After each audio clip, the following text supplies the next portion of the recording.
The male now and trans prisoners are being moved out of women's jails. Why is everyone trying to erase their existence, Leo? I know, it's disgusting. So trans prisoners are being moved out of women's jails after the Ministry of Justice tightened rules to prevent female inmates following the Isla Bryson scandal. Isla Bryson was a double male rapist. He wasn't double male, he's male. He was very male, though. Yeah, he was very male, definitely male, even when he was dressed up. Face tattoos. Face tattoos. Penis, the works, everything you needed to be male. Yeah, like Andrew Tate, the whole thing.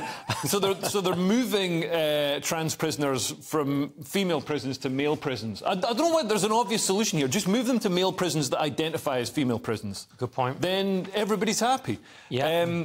But yeah, I mean, Isla Bryson really sort of, showed the issue with men being able to abuse the rules for self-identification and say that they're trans and sort of fake it. Yeah. So, there's genuine trans women, and then there's, like, there's fakers. And there's a statistic that, what is it, that it says that men jailed for sexual offences are twice as likely to identify as trans women than men jailed for other types of offences. So it's clearly a scam going on. And the Ministry of Justice here says, well, look, 90% of transgender women in custody are held in men's prisons. It needs to be 100%, doesn't it, Josh? Well, that's it. Well, they've identified 168 legally male trans women in prisons across... Yeah, so the fact that they are now putting these people who've committed violent crimes into male prisons from female prisons, biological males, by the way. And when some people think of trans, they think of trans women, they think of people who've had surgery, who have been on hormones. 97%, I think, haven't been on hormones, haven't had any surgery. They're intact males with the same committing offences rate as biological men, if not greater.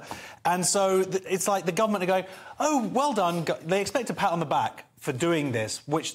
This situation shouldn't have happened. I agree with Josh. Let's give them a pat on the back. Well, they expect a pat on the back, and the fact is this happened under a Tory government, and it's wrong. And for them to turn around now and go, oh, now we're finally doing something about it, it's like, yeah, but this happened under your watch. Yeah, that's kind of how I feel. I feel like this is a win, but it's also kind of sad that this is a win, that we're at the stage of, hey, can we take men out of female prisons? And we're like, yeah, win for the culture war. Labour are getting in next year, so they're going straight back in those women's prisons. So, yeah, I mean, if you think... I mean, I think we should cherish every little win. There won't be any crime under a Labour government, don't worry about it. Well, speaking of that, let's go on to... Nothing worth nicking.